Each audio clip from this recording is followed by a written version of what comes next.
नमस्कार। जय हिंद, वंदे मातरम। स्वागत है आप सबका मध्य प्रदेश के सबसे बड़े न्यूज चैनल में। तो चलिए दोस्तों, नजर डालते हैं मध्य प्रदेश के मुख्य समाचार टुडे ब्रेकिंग के साथ साथ एमपी राज्य की आज की बड़ी खबरों पर। आज मध्य प्रदेश के किसानों, गरीबों, मजदूरों, बेरोजगारों और माता बहनों के लिए बहुत बड़ी खुशखबरी सामने आ रही है। मध्य प्रदेश के अंदर मुख्यमंत्री डॉ मोहन यादव ने आने वाले बजट को लेकर बड़ा ऐलान कर दिया है। अब आने वाले बजट में मध्य प्रदेश के लोगों को क्या क्या मिलेगा, इसकी घोषणा मोहन यादव ने आज कर दी है। अब इस बजट के तहत मध्य प्रदेश के अंदर 10 नए नियम भी लागू किए जाएंगे और उसके बाद यह सारे नियम मध्य प्रदेश के अंदर तमाम लोगों पर लागू हो जाएंगे। तो यह नियम क्या है, इसकी जानकारी आपको वीडियो में बताएंगे। साथ ही बजट में किसानों, मजदूरों, गरीबों, बेरोजगारों और युवाओं को बहुत ही बड़ा लाभ मिल सकता है। तो बजट में मध्य प्रदेश के लोगों को क्या क्या मिलने वाला है, इसकी सारी जानकारी एक एक करके वीडियो में बताएंगे। साथ ही बजट में लाडली बहना योजना के तहत लाडली बहनों को एक बड़ी किस्त अब की बार दी जाएगी। तो यह किस्त कब दी जाएगी और कितनी दी जाएगी, इसकी आधिकारिक घोषणा हो चुकी है। तो इसके बारे में हम आपको वीडियो में संपूर्ण जानकारी बताएंगे। साथ ही पेट्रोल, डीजल, सोना, चांदी, इनके ताजा भाव क्या है, इसकी जानकारी भी आपको बताएंगे। साथ ही आज के मौसम समाचार पर भी चर्चा करेंगे। साथ ही मध्य प्रदेश की आज की तमाम बड़ी घोषणाओं और बड़ी खबरों के बारे में विस्तार पूर्वक जानेंगे। अगर आप मध्य प्रदेश के रहने वाले हैं तो आप हमारे इस चैनल को सब्सक्राइब जरूर करिएगा, ताकि आपको मध्य प्रदेश की तमाम बड़ी खबरें सबसे पहले देखने को मिले। तो चलिए शुरुआत करते हैं आज की पहली और बड़ी खबर के साथ। एमपी में मंत्रियों का इनकम टैक्स अब प्रदेश सरकार जमा नहीं करेगी। इसका भुगतान अब मंत्री ही करेंगे। सरकार ने 1972 का नियम बदल दिया। मुख्यमंत्री डॉ मोहन यादव की कैबिनेट ने मंगलवार को यह फैसला किया है। बैठक में सीएम डॉ यादव ने इसका सुझाव रखा, जिस पर सभी ने सहमति दी है। सरकार ने पिछले 5 साल में 3.54 करोड़ डीएच रुपए टैक्स जमा किया था। नगरीय विकास मंत्री कैलाश विजयवर्गीय ने बताया, सीएम ने बैठक में कहा कि मंत्रियों को मिलने वाले भत्ते पर लगने वाला इनकम टैक्स राज्य सरकार देती है, इसमें सुधार किया जाना चाहिए। इसके बाद सभी ने सीएम के प्रस्ताव पर सहमति दी और इससे संबंधित अधिनियम समाप्त कर मंत्रियों के भत्ते पर लगने वाला इनकम टैक्स सरकार से जमा कराने की व्यवस्था खत्म करने को कहा है। इसके बाद अब मंत्री खुद इनकम टैक्स भरेंगे। साथ ही नजर डालें अगली एक और बड़ी खबर पर। आज मंत्रालय में होने वाली कैबिनेट में आगामी बजट को लेकर चर्चा होगी। इसके अलावा विधानसभा के 1 जुलाई से शुरू हो रहे बजट सत्र में पेश होने वाले 2-3 बिलों को भी पेश किया जाएगा। पिछले गुरुवार को होने वाली कैबिनेट बैठक मुख्यमंत्री के नई दिल्ली दौरे को लेकर स्थगित हो गई थी। बैठक में मुख्य रूप से 2024-25 के सालाना बजट को लेकर चर्चा होगी। वित्त विभाग हाल ही में सभी विभागाध्यक्षों से बजट प्रस्तावों को लेकर चर्चा हो चुकी है। इसके बाद विभाग ने कई एक्सपर्ट्स से चर्चा करके टैक्स, स्टैंप ड्यूटी सहित कई विषयों पर सुझाव भी प्राप्त किए हैं। मुख्यमंत्री लगातार वित्त विभाग के साथ बजट के मामलों पर चर्चा कर रहे हैं। साथ ही नजर डालें अगली एक और बड़ी खबर पर। मध्य प्रदेश में अभी 3 सिस्टम वेस्टर्न डिस्टर्बेंस, पश्चिमी विक्षोभ, साइक्लोनिक सर्कुलेशन और ट्रफ लाइन एक्टिव है।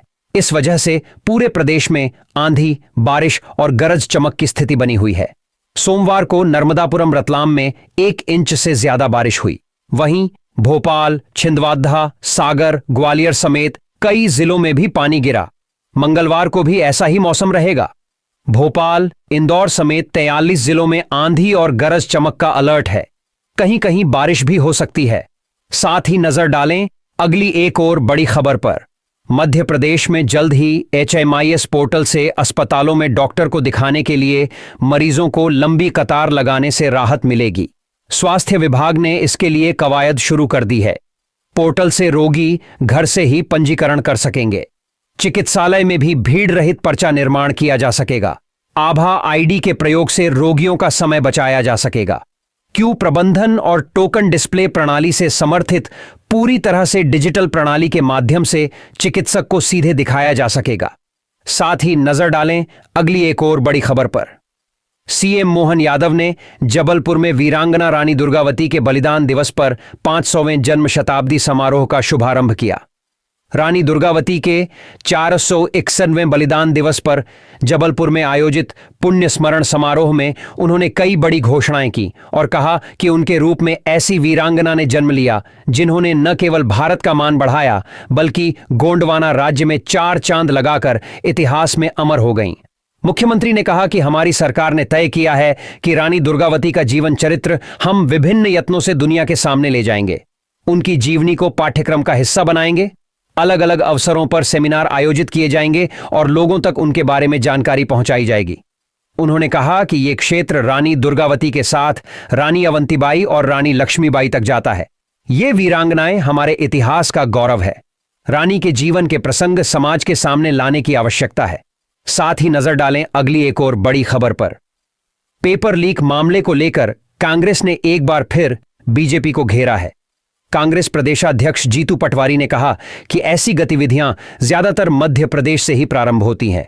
बार बार एबीवीपी और बीजेपी कार्यकर्ताओं के रूप में काम करने वाले लोगों को इस तरह के पदों पर बिठाया जाता है तो स्वाभाविक रूप से इस तरह का क्राइम करने में Bharatiya Janata party anti national activity करती है। पटवारी ने कहा कि जहां पेपर लीक होता है वहां भाजपा का कॉलेज सामने आता है, एबीवीपी के कार्यकर्ता सामने आते हैं, एबीवीपी से निकले हुए कुलपति और प्रोफेसर सामने आते हैं, लेकिन अपने लोगों को आप सजा नहीं दे सकते हो क्योंकि आपकी ही नीयत में खोट है। और यही कारण है कि आज भी एनटीए के चेयरमैन प्रदीप जोशी का इस्तीफा नहीं लिया जा रहा है। उन्होंने कहा कि अगर एबीवीपी का कार्यकर्ता किसी ऐसे पद पर बैठ गया और फिर पेपर लीक करता है तो वो इस देश के भविष्य पर कुठाराघात करता है। ये एक तरह से एंटी नेशनल एक्टिविटी में आता है। नरेंद्र मोदी जी में थोड़ी भी ईमानदारी हो तो उन्हें ऐसे अपराधियों पर कार्रवाई करनी चाहिए। साथ ही नजर डालें अगली एक और बड़ी खबर पर। पहली बार संसद में मप्र के सभी 29 सांसद पहुंचे। आज सोमवार को मप्र से केंद्र सरकार में शामिल मंत्रियों सहित सभी 29 सांसदों ने संसद सदस्य के पद की शपथ ली। केंद्रीय कृषि एवं ग्रामीण विकास मंत्री शिवराज सिंह चौहान ने बतौर सांसद नितिन गडकरी के बाद शपथ ली। रतलाम से पहली बार सांसद बनी अनीता नागर सिंह चौहान पारंपरिक आदिवासी वेशभूषा में शपथ लेने पहुंची।